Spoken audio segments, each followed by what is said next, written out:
ओम श्री गुरु सत्ताय नमः। सभी को प्रणाम। गुरु भक्ति की गंगा जब शिष्यों के अंतःकरण में प्रवेश करती है तो उनके जन्म जन्मांतर के पापों का शमन होता है।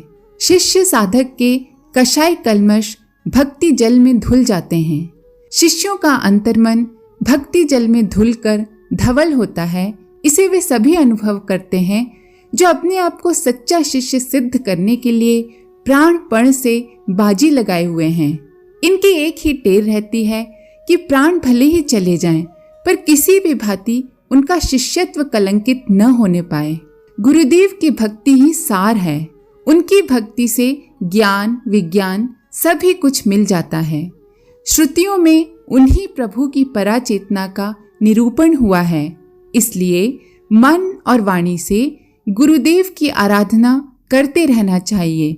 गुरु सेवा को कमतर मानकर तप और विद्या को सब कुछ मानने वाले भले ही कुछ भी पालें, लेकिन संसार चक्र से उनका छुटकारा नहीं हो पाता।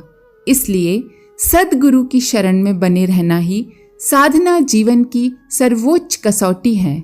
इस सत्य को और भी स्पष्ट करते हुए गुरु गीता में भगवान महेश्वर आदि माता शैलसुता पार्वती से कहते हैं, देव हो या गंधर्व, पितर यक्ष किन्नर सिद्ध अथवा ऋषि कोई भी हो, गुरु सेवा से विमुख होने पर उन्हें कदापि मोक्ष नहीं मिल सकता। भगवान भोलेनाथ कहते हैं, हे महादेवी सुनो, गुरुदेव का ध्यान सभी तरह के आनंद का प्रदाता है। ये सभी सुखों को देने वाला है। ये सांसारिक सुख भोगों को देने के साथ मोक्ष को भी देता है। सच्चे शिष्य को इस सत्य के लिए संकल्पित रहना चाहिए कि मैं गुरुदेव का स्मरण करूंगा, गुरुदेव की स्तुति कथा कहूंगा, परब्रह्म की चेतना का साकार रूप श्री गुरुदेव की वाणी मन और कर्म से सेवा आराधना करूंगा। श्री गुरुदेव ब्रह्मानंद का परम सुख देने वाली साकार मूर्ति हैं। वे द्वंद्वातीत चिदाकाश हैं। तत्वमसि आदि श्रुति वाक्यों का लक्ष्य वही है।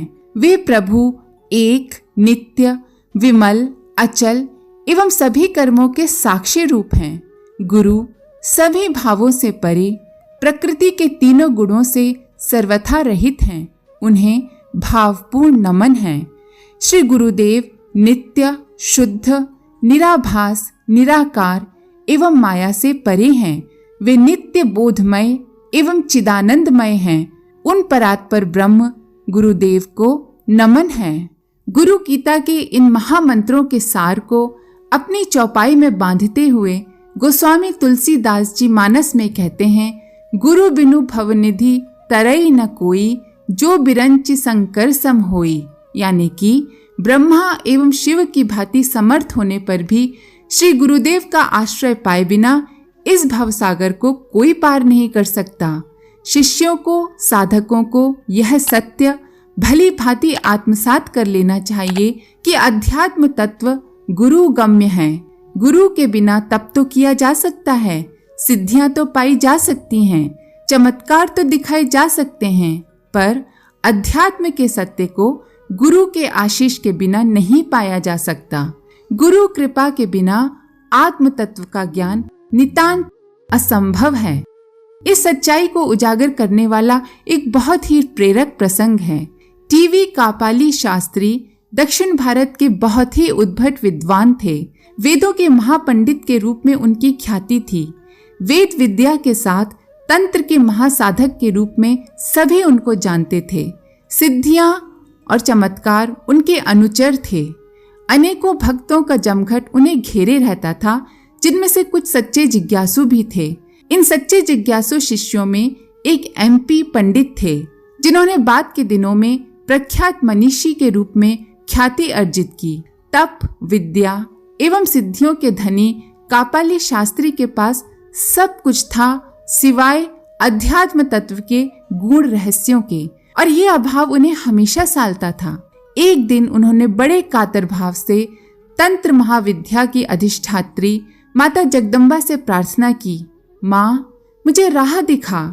वरदायिनी माता अपने इस तपस्वी संतान पर कृपालु हुई और बोली, सदगुरु की शरण में जा, वही तेरा कल्याण करेंगे। माँ कौन है मेरे सद्गुरु? इस प्रश्न के उत्तर में माँ की परावाणी गूंजी। पौंडीचेरी में तप कर रहे महायोगी श्री अरविंद तेरे सद्गुरु हैं। माँ जगदम्बा का आदेश पाकर टीवी कापाली शास्त्री अपने सुयोग्य शिष्य MP पंडित के साथ श्री अरविंद आश्रम पहुंच गए। महान विद्वान, परम तपस्वी, अनगिनत अलौकिक सिद्धियों से संपन्न इस महासाधक को देखकर आश्रमवासी चकित थे। वे स्वयं जब महर्षि के सम्मुख पहुंचे तो महर्षि मुस्कुराए और बोले, शास्त्री मेरे पास क्यों आए हो? कापाली शास्त्री ने विनम्रता पूर्वक कहा, हे प्रभु, तप, विद्या आदि की जो शुद्रताएं मेरे पास हैं, वही अज्ञान संपदा आपके चरणों में अर्पित करने आया हूँ। ये कहते हुए उन्होंने अपना हृदय श्री अरविंद के चरणों में उड़ेल दिया। शास्त्री जी के साथ MP पंडित ने भी उनका अनुसरण किया। वेद और तंत्र मार्ग की सारी साधनाओं को कर चुके कापाली शास्त्री बस अब एक ही साधना में जुट गए और वो साधना थी श्री सद्गुरु शरणम। इस साधना ने उन्हें आध्यात्मिक जीवन की परम पूर्णता दी। आज के लिए इतना ही। आप सभी का धन्यवाद। ओम शांति। हमारे YouTube चैनल को सब्सक्राइब करें और बेल आइकन को दबाकर ऑल पर क्लिक करें ताकि नोटिफिकेशंस आपको मिलती रहें।